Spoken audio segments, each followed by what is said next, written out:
You're listening to Fish Grow Plants, a podcast all about practicing and sharing the love of aquaponics, hosted by Logan Schoolcraft. Hello and welcome to Fish Grow Plants. In today's episode, we're talking about the aquaponic process of light. Well, plant lighting specifically.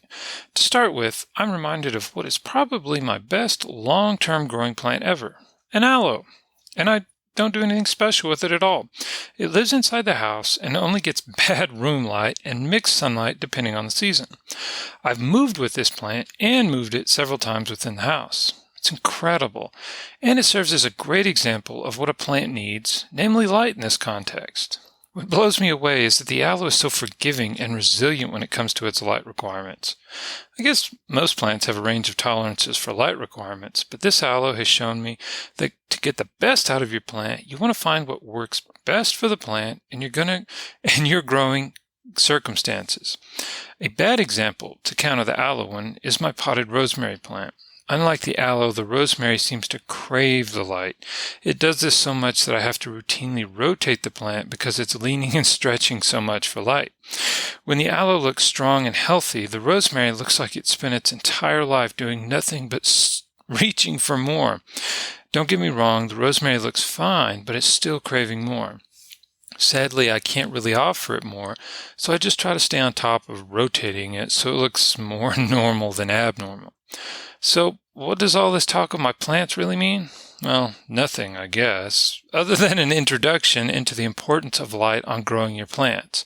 It's critical. So let's talk about ways to make sure you know you're providing the best light you can to your plants, no matter how you're growing them. Okay, let's just ask the basic question here first. How many ways can I provide light to my plants, and what do I have to do with each method of lighting? In a nutshell, you have sunlight and artificial light. I'm going to say, quote, artificial light as a way to say anything other than sunlight.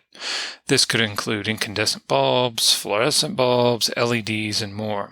The short of the matter is that you need bulbs, fixturing, and a reliable source of electricity. So let's take a peek at what's involved with each style. Sunlight. Hands down, sunlight is the best source you can get, and it's free. When is sunlight a good option for you? When you have a lot of open space, clear views to the south in the northern hemisphere, and clear views to the north when in the southern hemisphere. That means without any shadowing from trees, buildings, or neighbors. And if electricity is spotty or unreliable, it's a good option for you too. When is sunlight not a good option for you? When it includes extreme temperatures that make plants wilt no matter how much light they actually get, or when it's in such a limited indirect quantity that your plants cannot collect enough to grow. So what are some actions necessary when growing with sunlight? Thankfully, for the most part, not a lot, at least not many expensive things. Providing occasional shading and ventilation may be necessary, as could be moving your plants as the sunlight changes, either through the day or seasonally. An easy way to think of this could be your own aloe plant in a window. As the seasons change, you may want to slide the plant this way or move it to a completely different window altogether. Artificial light.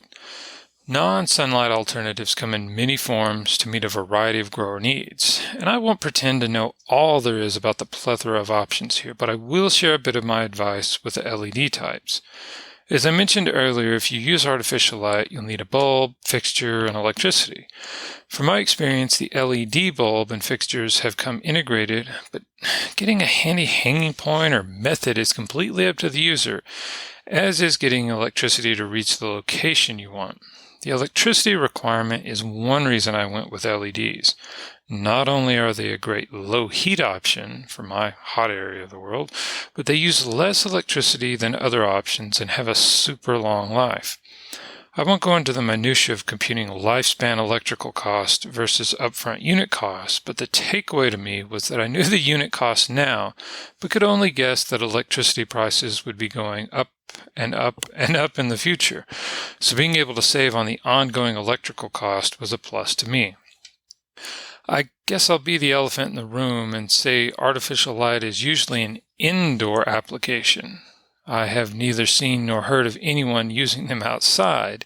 Saying that, you need to plan accordingly to make sure you get the most out of your lighting in a safe and easy-to-use manner. Ensure you follow common sense and manufacturer's recommendations when mounting and connecting your light. As a preference, make sure you like the way it looks and you're comfortable working around it. And if you get a specialized spectrum, be sure to read the safety warnings. You don't want to hurt your eyes simply by working near the light. Be safe, be smart, and grow great things. What is the actionable items to do from today's episode? Well, decision number 1 is to figure out if sunlight or artificial light is your lighting choice. Next, figure out what you already have that will work well with your decision. Then, figure out where you could help it. This is probably easier said by doing research on your lighting method, style, and quantity. Then, later down the road, all you have to do is take action. Be it buy a light or just get some plants in the sunshine. Either way, have fun lighting up your plant's growth. Take care and happy aquaponicking. This has been another episode of Fish Grow Plants, the podcast all about practicing and sharing the love of aquaponics, hosted by Logan Schoolcraft.